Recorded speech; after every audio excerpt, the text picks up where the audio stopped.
Ahn Jung-Hwan. The impact of a goal. The World Cup is football's grandest stage. It can turn nobodies into legends, and legends into enemies. But in 2002, during a tense round of 16 match, something happened that went far beyond the pitch. A match so emotional, so controversial, it sparked international outrage. And for one player, it would change everything. This is the story of a goal that shook the world and shattered a career. Underdogs at home.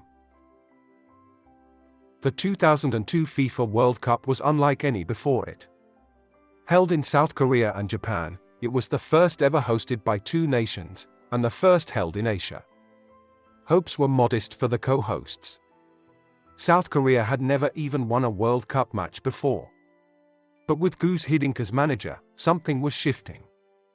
The players were faster, fitter, fearless. They beat Poland, then drew with the US, then stunned Portugal.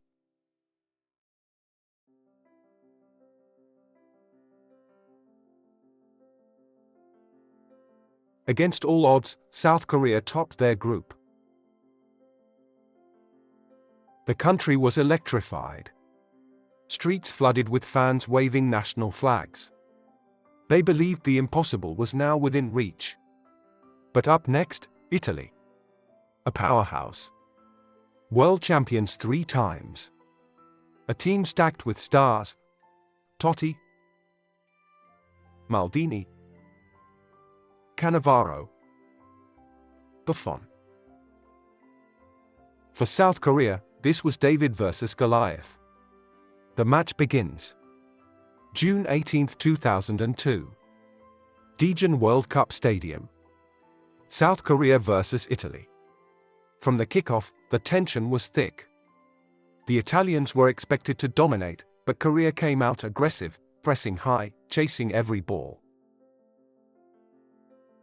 Then, the first moment of controversy. South Korea were awarded a penalty. Replays showed contact, but it was soft. Italy were furious. Luckily for them, Gianluigi Buffon saved it. The score stayed 0-0. Then Italy struck. Christian Vieri broke through the defense and fired home a header. 1-0 to Italy. It stayed that way for most of the match, until the 88th minute, when Korea equalized after a defensive lapse. 1-1. Extra time. But this wasn't ordinary extra time. The golden goal rule was in place, first team to score wins instantly. And what happened next would turn into one of the most debated football moments of the 21st century. A match engulfed in chaos. As extra time began, tempers were flaring, and so was the officiating. Italian midfielder Daejeon Tomasi broke free and scored, but the flag went up. Offside. But replays showed he was clearly onside. Minutes later, Francesco Totti was shown a second yellow for diving inside the box. But there was clear contact. He'd been tripped. Italy was melting down.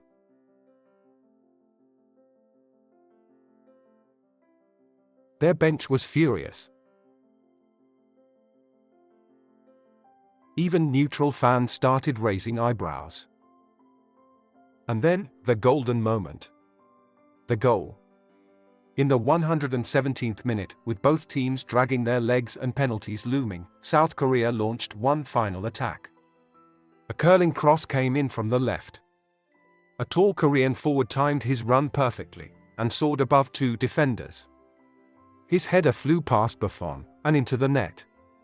Golden goal. Game over. South Korea 2, Italy 1. A historic upset. Korea had reached the quarterfinals for the first time ever. A football fairy tale was unfolding. But for the man who scored that goal, Ahn Jung-Hwan, it was about to become a nightmare. The backlash. Ahn Jung-Hwan was playing his club football in Italy, for Perugia in Serie A. Just one day after his winning goal, Perugia's club president, Luciano Gauci, exploded. His statement stunned the football world. "I have no intention of paying a salary to someone who has ruined Italian football. He's a traitor." Ahn's contract had included an option for Perugia to make his move permanent after the World Cup. That option? Gone. Overnight, he went from national hero to football exile. He had committed no foul, no scandal. He didn't cheat. He just scored a goal. Italian outrage.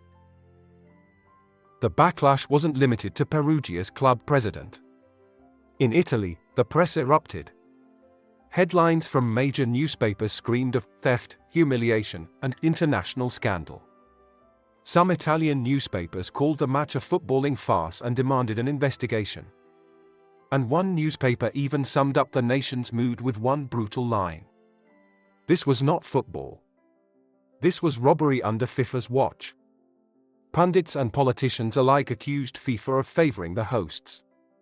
Conspiracy theories ran wild. Italian fans flooded phone lines and internet forums, demanding answers and retribution.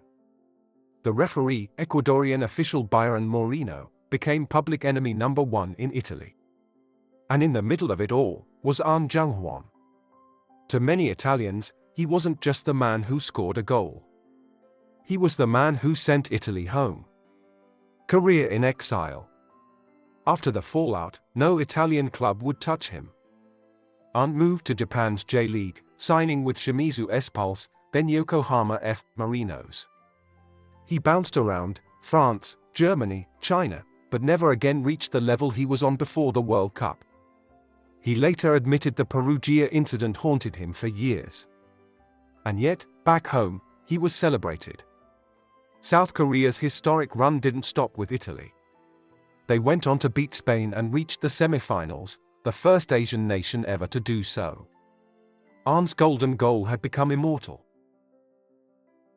The legacy. Today, Ahn Jung-Hwan is a national icon in South Korea. He appears on TV, in commercials, and is still affectionately remembered as the man who made the impossible possible. But the scars remain. His story is a reminder that in football, and in life, glory sometimes comes at a price. A goal should be the ultimate triumph.